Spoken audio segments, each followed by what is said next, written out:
ada merincikan setidak-tidaknya ada 10 manfaat daripada qiyamul lail itu. Yang pertama, qurbatun minallah ta'ala, dekat dari Allah.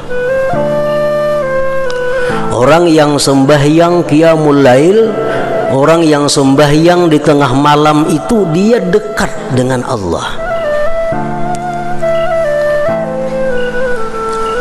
Kayak apa nyamannya orang dekat lawan Allah tuh kita bisa membayangkan.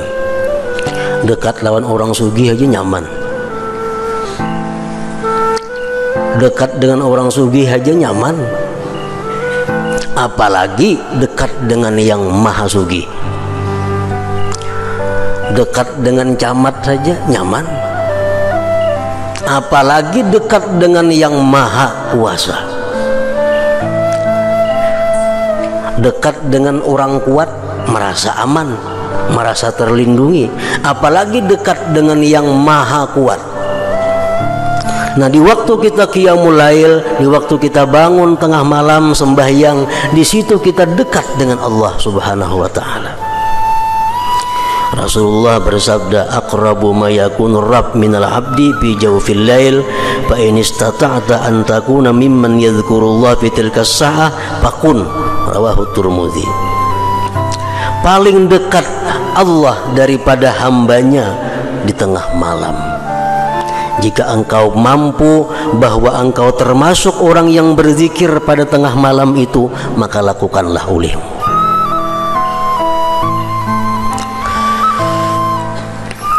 Yang kedua, takfirus sayyi'at, menebus dosa-dosa, menghapuskan kesalahan-kesalahan. Dengan 2 rakaat sembahyang di tengah malam, tidak sedikit dosa-dosa kita yang dihapuskan Allah Subhanahu wa ta'ala.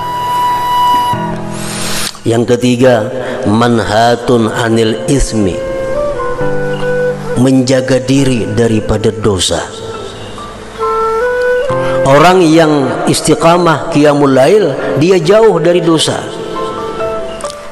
terpelihara daripada dosa, semacam jadi perisai dirinya daripada perbuatan-perbuatan yang maksiat. Rasulullah SAW bersabda, alaikum biqiyamil lail fa innahu da'bu salihin qablakum wa qurbatun ila rabbikum wa maghfaratun lis-sayyi'at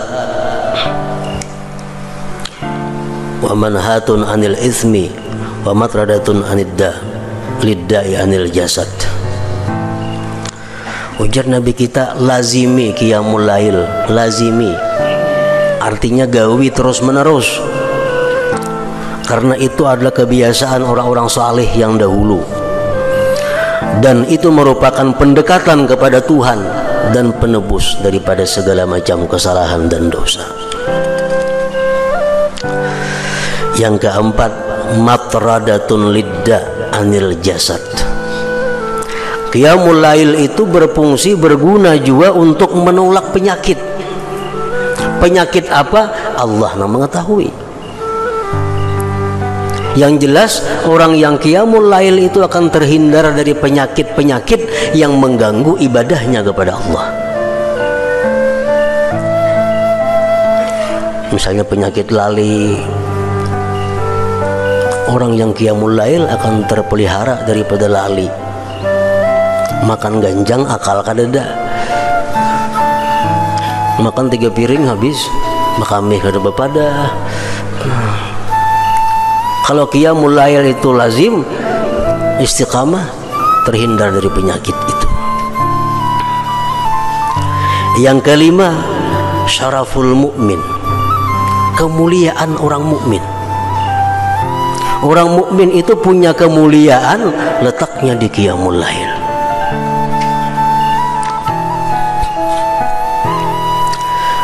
Jibril alaihi salam pernah berkata kepada Rasulullah sallallahu alaihi wasallam, ujar Jibril, ni'mar rajul ibnu Umar law kana yusalli bil lail. Wahai Muhammad, bahwa paling baik orang itu adalah Ibnu Umar, andai kata dia sembahyang di tengah malam. Nabi kabarkan kepada Ibnu Umar berita Jibril tadi. Sejak itu Ibnu Umar tidak pernah lagi meninggalkan qiyamul lail. Syaraful mukmin. Yang ketujuh, matradatun lil jin, menolak bagi jin. Kada mau bahantu rumah nang bahantun itu kada qiyamul lail ampunnya. Melandau subuhnya, tiap banyak jin di rumah itu. Kalau di rumah itu orangnya lazim bangun tengah malam sembahyang, jin buka.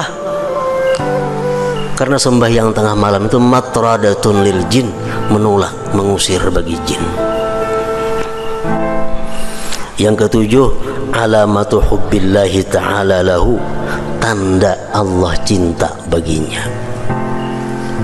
Alamat orang itu dicintai Allah subhanahu wa ta'ala. Jadi kada akan bisa sembahyang secara rutin tengah malam itu kecuali kekasih Allah. Kecuali kekasih Allah. Rasulullah SAW bersabda, "Salasatun yuhibbuhumullah wa yadhaku ilaihim." Ada 3 orang yang Allah cinta kepada mereka dan Allah tertawa bagi mereka. Ridha artinya Allah senang. Di antara yang 3 itu adalah walladzi lahum ra'atun hasanah wa firasun layyinun hasan fayaqumu minal lail fayaqulu yadharu syahwatahu wa yadhkuruni, rawahu Tabarani. Salah satu orang yang dicintai Allah dan Allah ridha kepadanya, seorang laki-laki yang mempunyai istri yang bagus, ranjang yang lembut dan baik. Di tengah malam dia bangun sembahyang. Allah berkata, ujar Tuhan, dia tinggalkan syahwatnya dan dia menyebut aku, dia mengingat aku. Yang ke-8, tanda manfaat daripada qiyamul lail, nailur raja wal amnu mimma yakhaf. Dia akan mencapai apa yang diinginkan dan dia akan selamat dari apa yang ia takutkan. Rasulullah SAW bersabda, Inna Allah la yadhaku ila rajulin qama fi lailatin baridah min firashihi wa lihafihi wa lizarihi fatawadda'a thumma qama ila as-salah fayaqulu Allah azza wa jalla malaikatihi ma hamala abdi hadha ala ma sana fayaqulun rabbana raja'a ma indak wa syafaqatan mimma indak fayaqul fa inni qad a'taituhu ma raja' wa amantuhu mimma yakhaf, rawahu Ahmad. Allah tertawa, Tuhan tertawa artinya senang.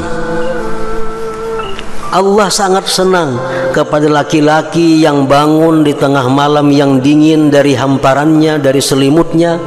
Dia berwudu, sembahyang. Allah berfirman kepada malaikatnya, apa yang mendorong dia bisa demikian itu? Jadi Tuhan malaikat, wahai malaikat, kenapa inya itu bisa kayak itu? Hari dingin, selimut kandal, bangun. Ujar malaikat, wahai Tuhan, inya tuh mengharap yang di sisi Engkau dan takutan azab Engkau. Allah berkata, aku akan berikan apa yang dia cita-citakan dan aku amankan dia dari apa yang dia takutkan. Nah, ini faidahnya qiyamul lail. Yang ke-9, nailus thawabil akbar la ya'lamuhu illallah. Orang yang sembahyang tengah malam itu dapat pahala yang sangat besar yang tidak bisa tahu hitungannya kecuali Allah. Seapa besarnya pahala orang sembahyang 2 rakaat di tengah malam itu? Rasulullah bersabda, salatun fi masjidi hadza tu'dalu bi 10,000 salah. Sembahyang di masjidku, jar Nabi Nabawi, tu'dalu bi 10,000 salatin, disamakan dengan 10.000 sembahyang. Sembahyang di Masjid Nabawi sama dengan 10.000 di masjid lain. Wa salatun fil masjidil haram tu'dalu bi 100,000 salat. Sembahyang di Masjidil Haram disamakan dengan 100.000 sembahyang di tempat lain. wassalatu bi ardir ribat tu'dalu bi alfi salat. Sembahyang di bumi ribat, sembahyang di tempat perbatasan Islam kafir, menjaga negara Islam, orang-orang yang menjaga agar orang-orang kafir jangan masuk ke kampung kita. Sembahyang sembahyang di sana pahalanya sama dengan 2 juta kali sembahyang di tempat lain. Wa aksaru min zalika kullihi, dan yang lebih banyak dari yang demikian seluruhnya, ar-rak'atani yusallihima al-'abdu fi jawfil lail la yuridu bihima illa ma indallah azza wa jalla. Rawahu Ibnu Hibban. Lebih banyak daripada yang demikian itu sembahyang 2 rakaat di tengah malam semata-mata karena Allah azza wa jalla. Lebih daripada sembahyang di Mekah, lebih daripada sembahyang di Madinah, lebih daripada sembahyang di tempat ribat, orang yang sembahyang 2 rakaat tengah malam. Amunnya sembahyang 2 rakaat tengah malam, andaknya di Masjidil Haram pulang makin harat lagi nih tuh. Yang ke-10, dukhulul jannah bighairi hisab, masuk surga tanpa dihisab. Rasulullah SAW bersabda, yuhsyarun nas bi sa'idin wahid yaumal qiyamah fayunadi munadin fayaqul ainal ladzina kanu atajaba junubuhum manil madaji fayaqumun wa hum qalil fayadkhulunal jannata bighairi hisab summa yu'maru bi sa'irin nas ilal hisab. Rawahul Baihaqi. Manusia dihalau di halaman yang satu pada hari kiamat, itu padang mahsyar. Maka di situ ada berseru orang yang berseru, mana orang yang sembahyang di tengah malam? Bangkitlah. Maka bangkitlah mereka yang bangun di tengah malam. Mereka orangnya sedikit, maka mereka masuk surga tanpa dihisab. Ya sudah, mereka selesai, kemudian disuruh manusia yang lainnya untuk dihisab Allah Subhanahu wa ta'ala. Masih banyak lagi faidah manfaat orang yang kawa, yang mampu istiqamah atau muwazabah qiyamul lail.